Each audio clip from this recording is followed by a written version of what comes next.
Good morning, everybody. This is Josh here with Poor Boys again. I wanted to bring a quick video just showing you what's sold over the weekend. Give you a little bit better idea of what's selling, some of the stuff you can look out for, maybe give you some ideas, show you some of the pictures I took, of course, of the products that maybe helped them sold, as well as, you know, some of the keywords and stuff like that.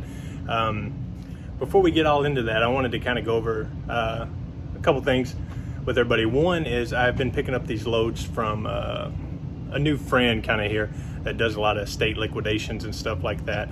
And it's a lot of this 90s, you know, early 2000s vintage mall brand items.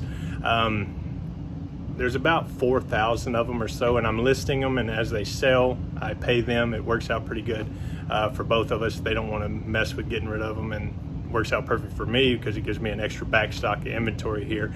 But I was going to turn the camera around real quick and just show you some of these items. Maybe y'all can help me come up with some great ideas to get rid of them. Let's see. So now bear with me, it is dark down here, but like this is a Michelle Francis jacket.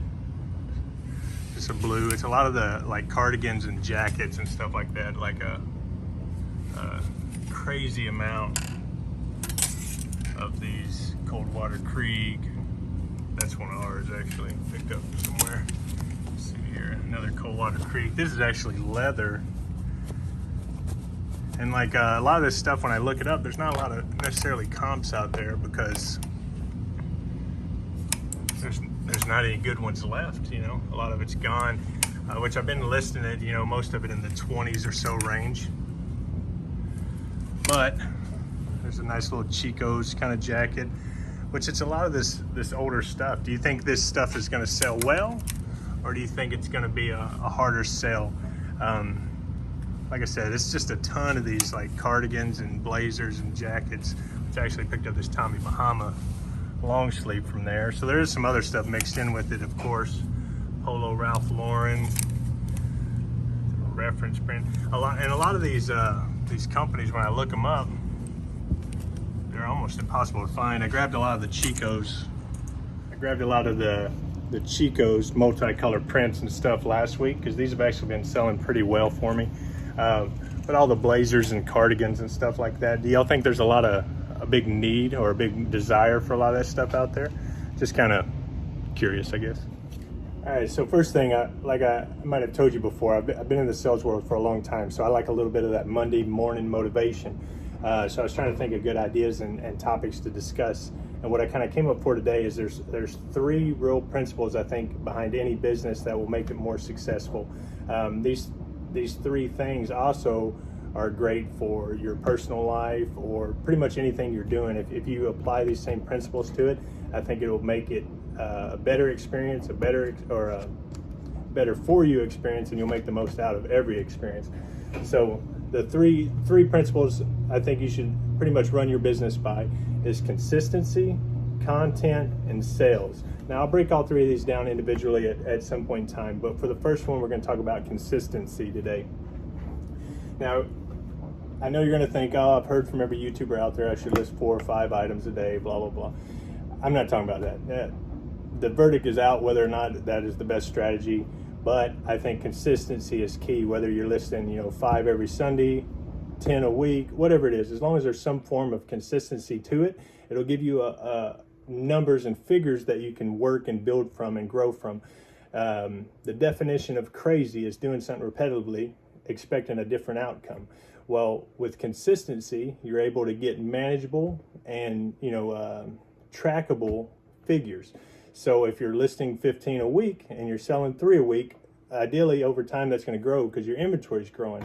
So it's not a true consistent figure yet. Once you hit a point where you're selling 15 a day and listing 15 a day, that's the reseller nirvana, that would be a consistent point. So I'm listing 15 a day and I'm selling 15 a day. And I'm not talking about over 1 or 2 or 3 days, over weeks, even months, quarters, time period, you know, being able to compare this quarter to last quarter.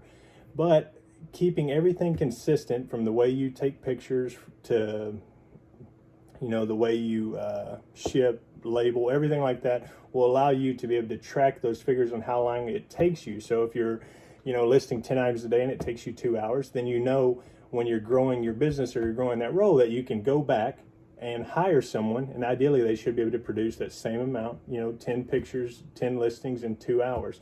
That way you can track their work, and you come in tomorrow and Johnny only did 14 listings, but like, hey Johnny, you were here 18 hours, you only did 14 listings, like what's going on? But every aspect of your business, if you're going to run it like a business, you should track it and manage it properly. So we are getting a little bit of a late start this morning. Woke up, we had some, serious weather warnings last night and stuff like that. We woke up with no power.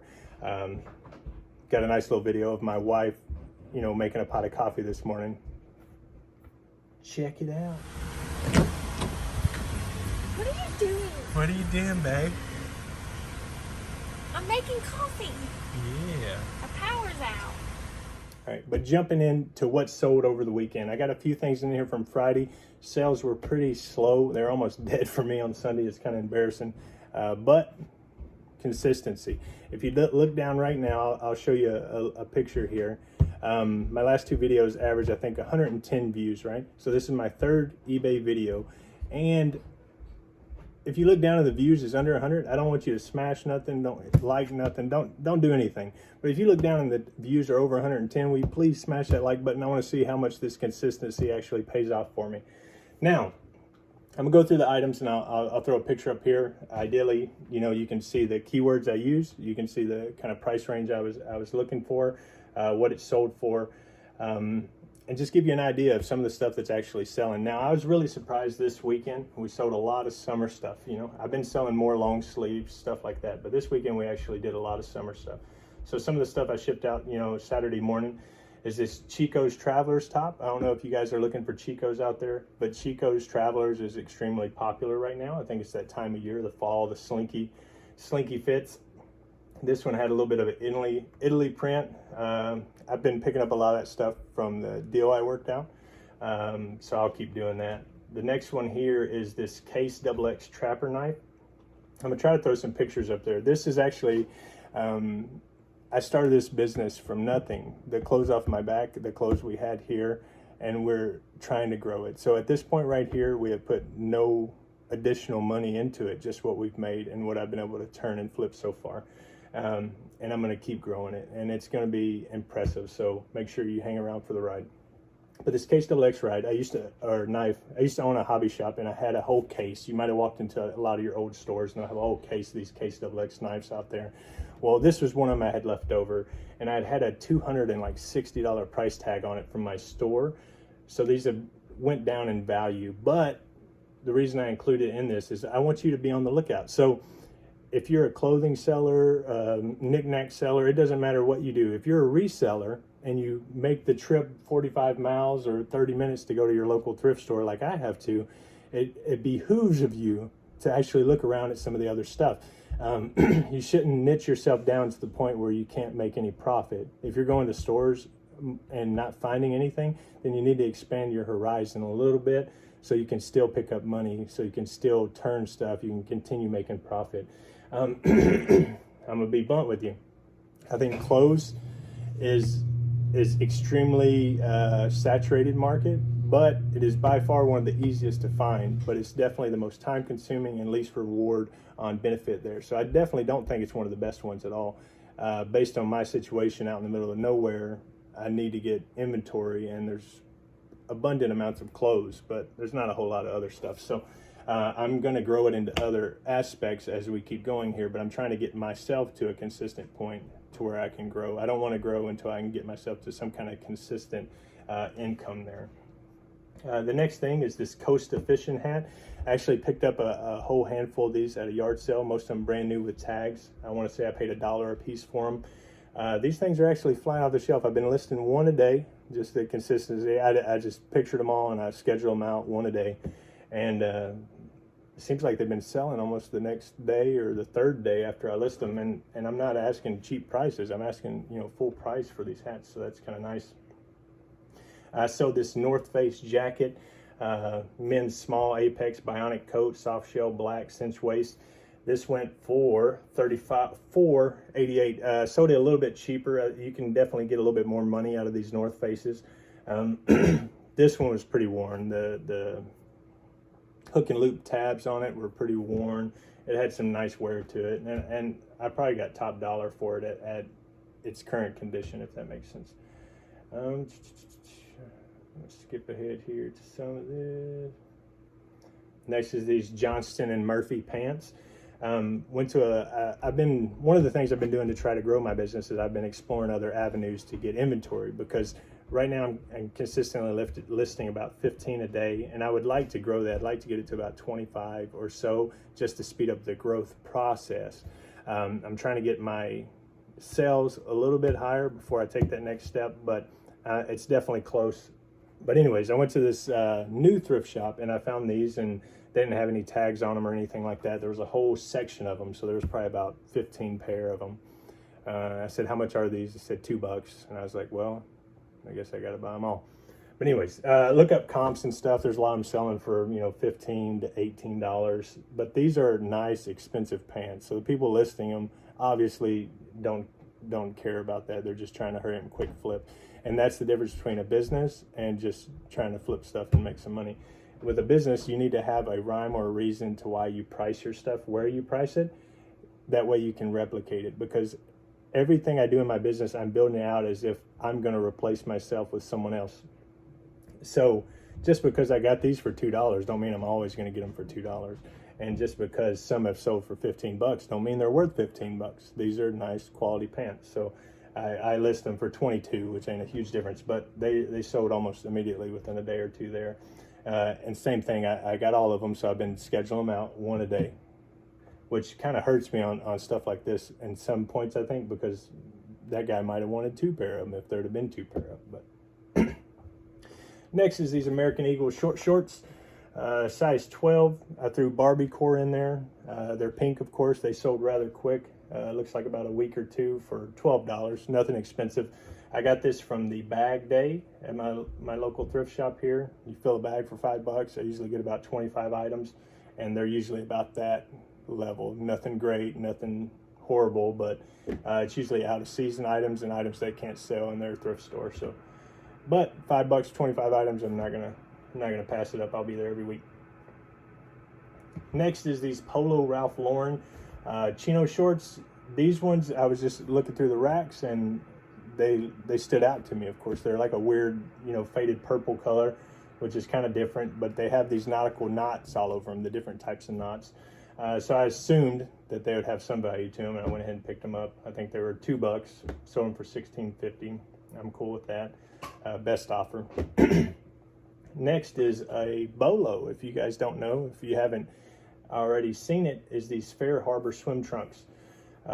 These are just gray, basic, swim trunks here, but if you look up the brand, they actually recycle ocean plastic, and as you know, sustainability and recycling is huge right now. So a lot of the clothing brands that are doing extremely well, Madewell, Prana, Fair Harbor, are all recycled materials, stuff like that, where they're trying to make the world a better place through clothing. So keep that in mind while you're out looking. If you see those little sustainability tags and stuff in items, a lot of times that helps improve the value of it.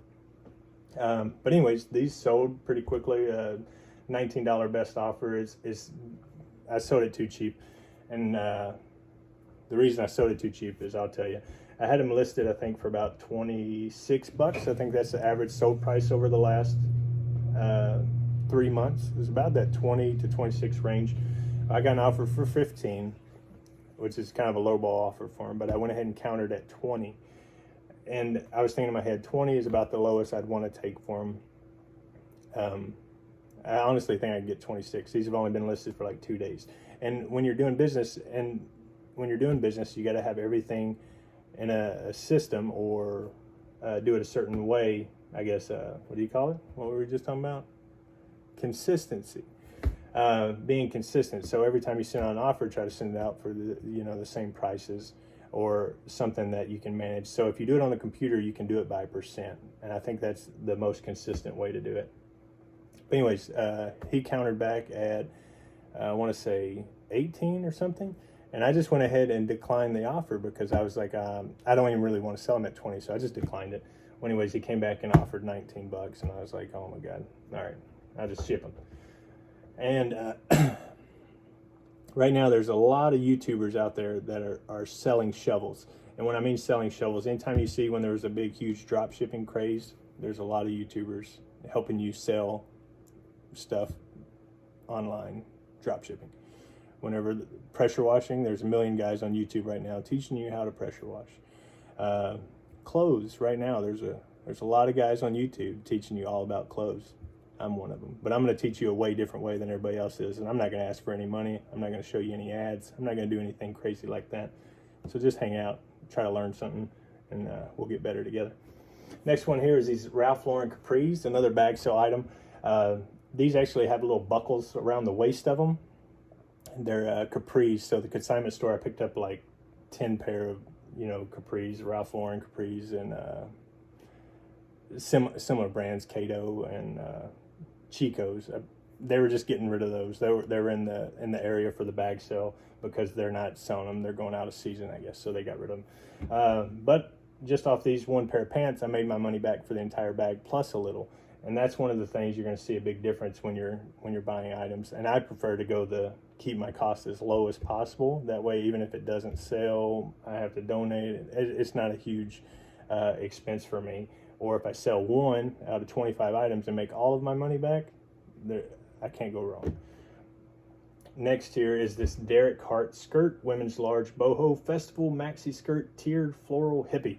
I threw a whole lot of different keywords in there. It's a very, very pretty skirt, so I didn't think I'd have any problem selling it. The Derek Hart I'm not familiar with. It doesn't have a great sell through. It doesn't have really anything. But I focus less on those items, which is what everybody out there selling you shovels is telling you to focus on the brand.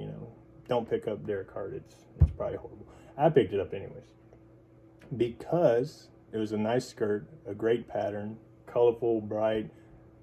If you can see value in it, then somebody else probably will too. So that's one of the things to think about. My wife has phenomenal style and fashion compared to me. And we can go out and go to the same thrift store and she'll pick out a lot of stuff that I wouldn't even pick out. And I focus more on the brands because that's what I'm at, the stage I'm at learning. She picks out more of the styles, stuff she would wear, stuff, that would go well together, stuff like that. And her stuff will usually sell pretty fast because she bought it for its looks, not the tag. Because believe it or not, most people aren't online searching Nike men's t-shirt, medium, Splatter, blue, black. They're not searching it. They're just searching, Nike t-shirt, men's, medium, t-shirt. They keep it pretty simple. There is some, who's out there that'll look, Ted Baker specifically for certain stuff, but a lot of it's just people shopping around for clothes. So don't overcomplicate it. Don't make it too complex with your strategies. Next one here is this Nike men's medium t-shirt paint splatter. I actually picked these up. I just like them myself. I think they look cool. They got the little dots all over them from the paint, and then just a big logo on them. It's not the simple like gray with the Nike logo. I wouldn't buy it, but the paint splatter ones I will, just because it adds a little more character and it's a little nicer. This sold for $12.49. Not a home run hit or anything like that by any means. It's just the little cells trying to get this little engine running. Next one here is this Stafford Shirt, another brand that everybody will tell you probably not to pick up, and I probably shouldn't have picked it up, but I got it for cheap, I'm sure. Sold it for $12. It's just a simple little blue. It has a little geometric diamonds on it throughout the shirt. It's just clean. It's in good shape. I figured it would sell. One of the tests I'm going to run is actually I picked up a pair of pants. Let me see if I can find them real quick. I'll show you. All right, so I picked up these pants right here. They're just a simple little wide leg, like cream color with stripes. And this is a brand everybody will tell you never to pick up. And I agree with them. Don't pick up Time and True. Do not pick that up right there. This is pretty much a Walmart brand, right? It's probably, I don't know, these are probably like $9 brand new. So what I'm gonna do is they're actually linen and they're in style. I think these are a popular style pant right now. So I'm gonna list them for about $15. $5 more than they're at Walmart for, right? You think they'll sell? I don't know. I bet they will. Now I should have included in the intro here, but But that is everything I got that sold through the weekend. It was pretty slow, like I said, but I want to kind of go over a little bit about where I'm at and what we're thinking as far as the future goes. And right now we're still listing the 15 a day. I actually did 17 on Saturday and 16 on Sunday, and I've been doing a lot more drafts and kind of scheduling them out because I would like to get about 5 days ahead of 15, and then I'll start raising that number to 16, 17, 18 slowly. But my sales have still been hitting around the 5. We just hit over 600 items over the weekend, so I'm expecting the sales should steady around 6. One of the big strange things is the last 3 weekends I've ran sales about 10% off over the weekend, and my sales have actually slowed down pretty drastically over the weekend. So like today is Monday and the sales are finished. Today will probably be better than Sunday, Saturday combined. So I don't know if it's something about the dollar value of my store going up when the sales are off, and it makes eBay want to promote it and show it more. It's not my promoted rate. I'll go over my system for promoted rates and stuff with you guys in the future. I keep it extremely simple, and also keep it to a point to try to keep the most profit in my pocket as I can. It's pretty simple to think about, but I don't think most people do. If you're promoting at a set rate of 10%, then it is easy for you to keep track of it. You're being very consistent, but it's not fair to your items because some items need it, some items don't. So I'm starting at a lower point and slowly raising that promoted rate up as time goes on. I think that's going to help out a lot as far as seeing what sells, because a lot of the stuff is selling within the first week or two, and if I had promoted at 10%, I would have lost an extra $2 on my sale, but I'm not. So it's working out. I'm still selling a lot of stuff I'm recently posting, and I'm still selling a lot of the older stuff. So it's working exactly like it's supposed to. And like I said, I'll go over that with you. I've kind of put together a business strategy to maximize my profits on every item the best I can, and it's something that can be replicated. So we'll get into that at some point here, and I'll show you how I'm doing it. But where we are as a business, so the growing the business, growing the number of items we list and stuff every day requires me to get more stuff. So I've been out trying to find new businesses and places to get stuff from. And like I said, I'd like to get it to about probably 20. If I can get it to 20 sales and 20 listed, I'm probably okay with my eBay store at that point. And it's the next side I'm going to grow into is the wholesale side, selling new clothing. I want to get some accounts open. I'm looking for smaller businesses that don't have a heavy eBay presence, that still have high sell-through rates for used product, because I'm still going to be trying to get their returns, liquidations, stuff like that. And eventually we're probably going to grow it back into another liquidation business to where I'm buying bulk pallets and stuff like that, have a storefront with the eBay business in the back. And that's kind of what I'm thinking at this point. Stuff changes. I'd like to get some my own clothing line going or something cool. It's just completely different for me. I've did a lot of stuff and a lot of different businesses, but I've never did anything with clothing. So this is something new and unique for me, and it's definitely a growing and learning experience. So I'm hoping through these videos I'm able to share some of the cool stuff I learned and some of the strategies that actually work to help you grow your business to the next level. But I need 1,000 subscribers in order to be able to do lives, and I think I'd do way better lives answering questions than shooting these videos. So hit the subscribe button. I appreciate it very much. Y'all have a great day.